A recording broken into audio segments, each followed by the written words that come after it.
Hello and good day.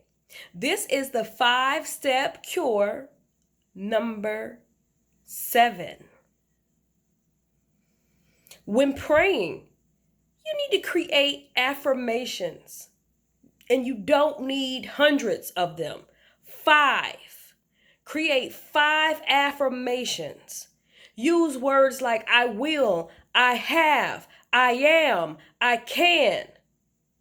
Feel the energy. Get emotional when you're praying to your ancestors, your Ori, to your mother, your father, while you're praying.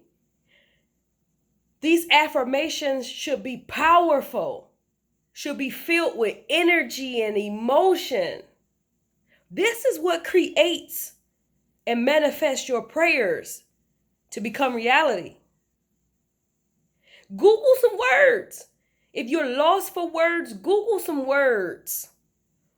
Your affirmation should be short, simple, and focused. This is so simple.